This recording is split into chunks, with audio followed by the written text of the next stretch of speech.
Hello and welcome to the Innovation Groove Academic podcast, the place where we don't just talk about education, we help you shape a winning future for your child. I am your host, Joyce Mugambi, and today we are responding to a question from a parent. What is the difference between 844 and CBE, previously CBC? Are we raising exam passers or life winners? Stay tuned because by the end of this episode, you will have no doubts about why this shift is the most important change in your child's future.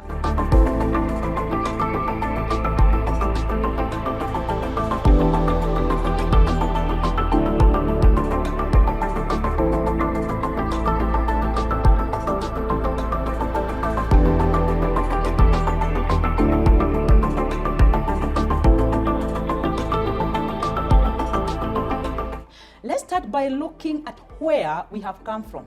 The 844 system was introduced in 1985. Its structure was simple but rigid. 8 years of primary school, 4 years of secondary school, 4 years of university.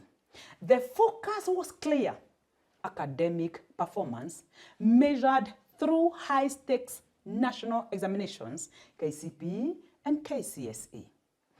Classrooms were teacher-centered. Teachers lectured, learners listened. Heavy content delivery with little space for critical thinking.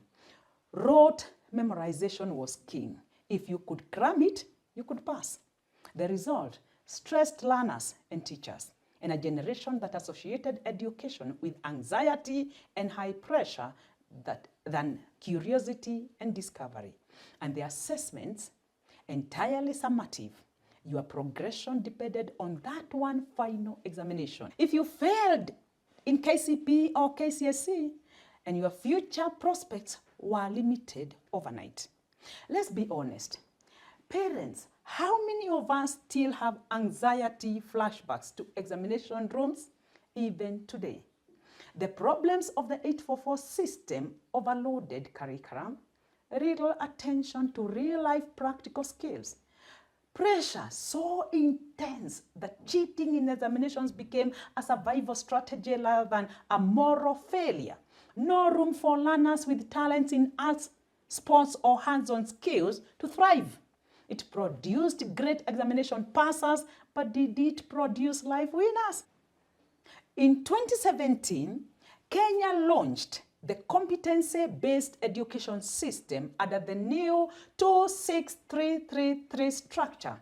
2 years of pre-primary, 6 years of primary school grades 1 to 6, 3 years of junior school grades 7 to 9, 3 years of senior school grade 10 to 12, and 3 years of tertiary or university education.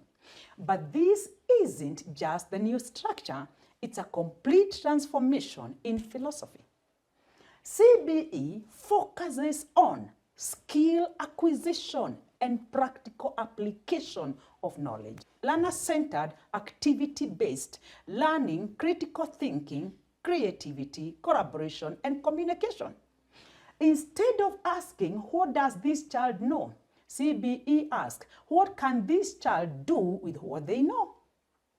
Assessment at CBE is continuous, formative, and classroom-based, focused on portfolios, projects, presentations, peer evaluation, and self-reflection. In other words, learners grow through the journey, not just the final destination. This shift isn't just education policy, it's rooted in science, how children naturally learn and grow. Jean Piaget's cognitive development theory explains this beautifully across 4 key stages. Number 1, sensory motor stage, that is birth to 2 years. Intelligence is in the hands and mouth. Babies learn through their senses: touching, tasting, hearing, and seeing.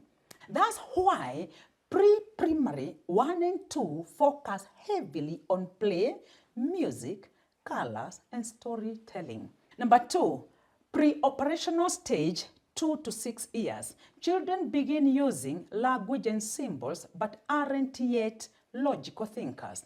This is why activities like imaginative play, storytelling, and songs are critical at this stage. For example, if you pour water in a glass from a short glass into a tall, thin glass, a child at this stage will think the amount of water has changed. Their minds are still forming logical structures.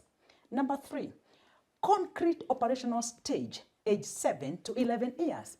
Now, learners begin logical thinking, but only with concrete objects.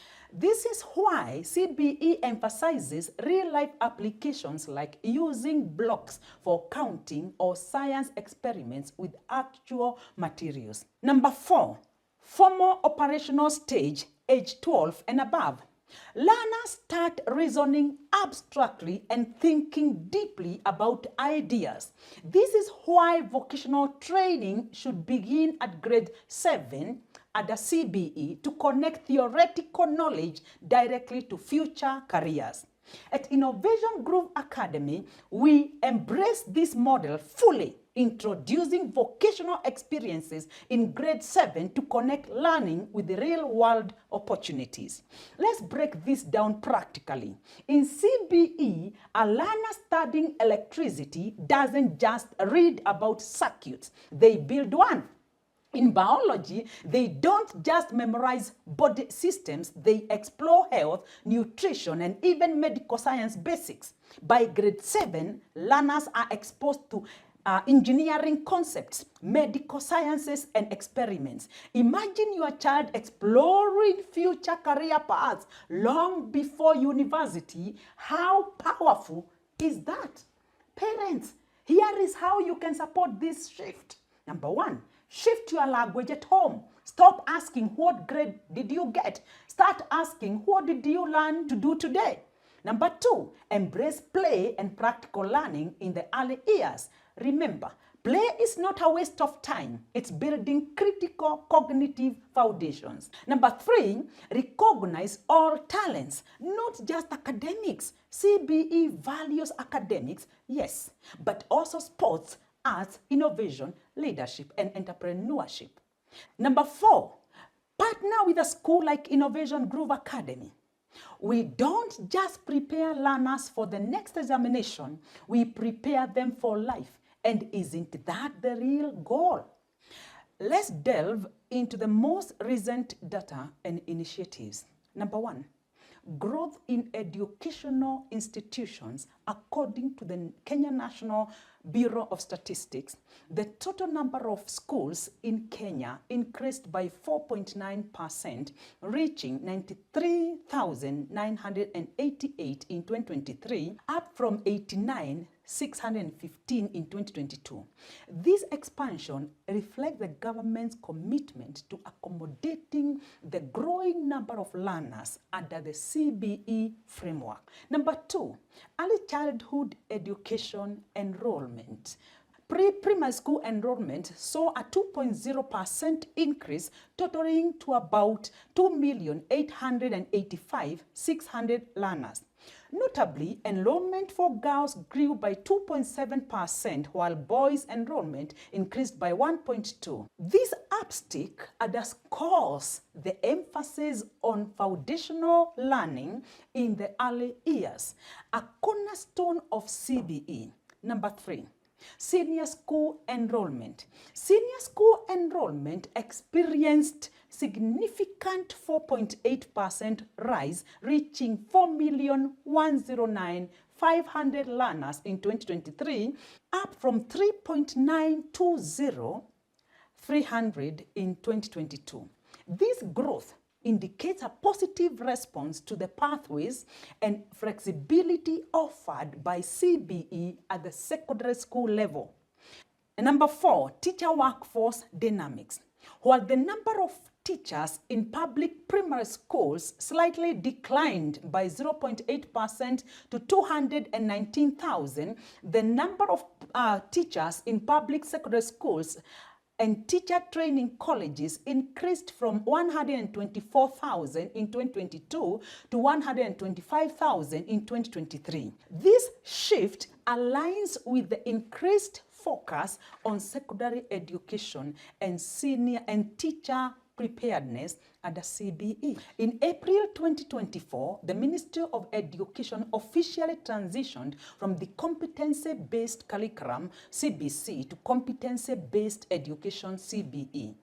The Education Principal Secretary, Mr. Julius Bitok, emphasized that this change is not merely a rebladding, but a strategic move to refine the educational approach based on feedback from stakeholders, including parents, teachers, and industry leaders. Key changes at the CBE include flexible pathways. Learners can specialize based on their strengths and interests, choosing from arts and sports, science and humanities, or science, technology, engineering, and mathematics, which is STEM.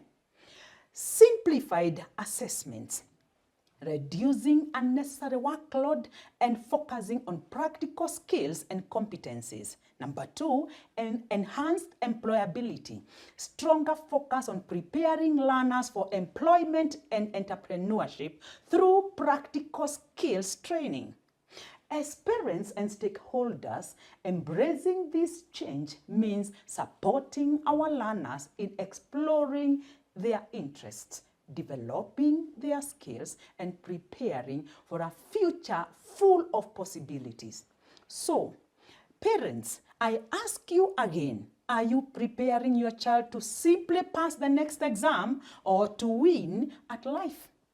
Remember, the future belongs to those who can think critically, solve real-world problems, and read with confidence. And that's exactly the kind of a learner we are building here at Innovation Groove Academy. Thank you for joining me on the Innovation Groove Academy podcast. This is Joyce Mugambi reminding you your child's future is not defined by grades, it's defined by growth. Choose wisely, lead boldly, and let's raise not just exam passers, but life winners.